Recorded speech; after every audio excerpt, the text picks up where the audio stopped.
Hindi na nga siguro mapipigilan ang pamamayagpag ng bagong Sniper 135 na motorsiklo. Minsan na nating na-feature ito dito nung nakaraang taon nung unang nilabas ito. Ito yung fuel-injected na bersyon ng Sniper 135. Kahit wala pa man sa Pinas, may panibagong update na naman ang Yamaha Malaysia dito.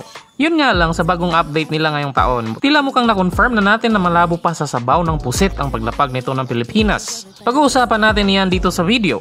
Sa update ng Yamaha Malaysia ngayong 2023, ang Sniper 135 ay ganun pa din naman ang makina. Naka 135cc ang displacement, once again fuel injected, kaya mas efficient na ito mangonsumo sa gas.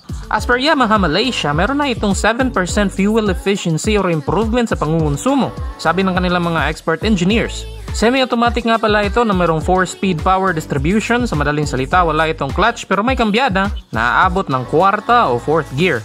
At same sa last Sniper 135, liquid cooling system pa din meron itong motor at alam naman natin ang reputasyon kapag liquid cooled ito. Worry-free ka na sa mga overheat problem whatsoever. Sa comfort naman, revamped at in-improve na din ang suspension system nitong motor. Well, actually ganun pa din ang gamit nilang setup. Telescopic fork ang harap at monoshock ang likod. Bahagya lang talaga nilang binago ang angle at ang placement ng rear suspension para mas maging akma at hayop ang response nito mapa low speed or high speed ka man. Fully digitalized instrument cluster or dashboard, check na check pa rin dito. Parang yung display lang actually sa version 2 ng Sniper 150. Actually no, kung titigan mo yung design ng headlight din niya. Parang hinulma nga ng bahagya doon sa version 2 ng Sniper 150. LED headlights at taillights, check na check din dito at may park light na din. Na ang hulma pa din ay same sa pangalawang bersyon ng Sniper 150. Astig na astig din ang pormahan ng bagong Sniper 135 Fi. Dahil meron itong air scoop or air inlet na nakadisenyo, halatang design din ng mga ito sa racing. Kaya panigurado matutuwa ang mga kaskasero dito. Sa braking system nito walang itong ABS pero naka dual disc braking system. Kaya dual kasi harap at likod ang naka disc brake na. Gulong naman ito, swak din pang banking with little precaution nga lang kasi hindi naman talaga ganun kalapad. Astig na din ito dahil ang mga gulong nito ay naka-mugs na kaya mas lalo pa itong umangas. At heto na nga, sa unang taon pa lang simula ng ma-launch ito, nagtala ito ng napakataas na sales sa bansang Malaysia. Ibig sabihin, tinangkilik nga talaga ito ng mga taga doon. At kung dinala lang sana sa Pinas, panigurado ay mas lalo pa itong tatangkilikin, kaso wala eh. At sa update ng Yamaha Malaysia ngayong taon, mukhang mas na-confirm pa nga na hindi na nga yata lalapag itong Pinas or malabo na ang tsansa.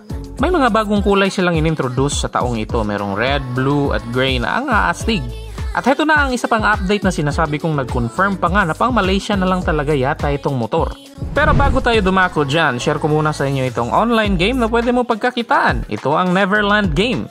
I-download mo lang ito gamit ang link na nasa comment section. Pagka-download, open ang app at click register. Pilapan mo lang ang iilan ng mga impormasyon at bam, you're in. Add ka lang ng coins gamit ang iyong GCash. Pag nag-add ka nga pala ng 100, meron kang free na 20 coins. At kung 200 pataas naman ang iyong itatop up, meron kang free 60 pesos na coins. Pero may promo nga pala sila simula April 1 until April 7 na kapag 100 ang tinop up mo, meron kang additional 30 pesos instead of 20.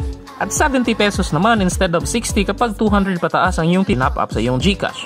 At may mga daily lucky codes din silang pinamimigay dito. Kaya ayan, simulan na nating maglaro.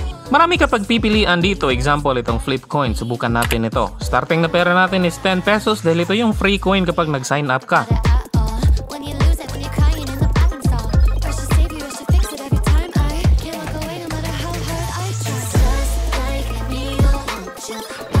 At ganun-ganun lang, panalo na tayo. Ganun lang kadali. At pwede mo na agad withdrawin ang panalo mo. Once again, yung link para i-download ito ay nasa comment section.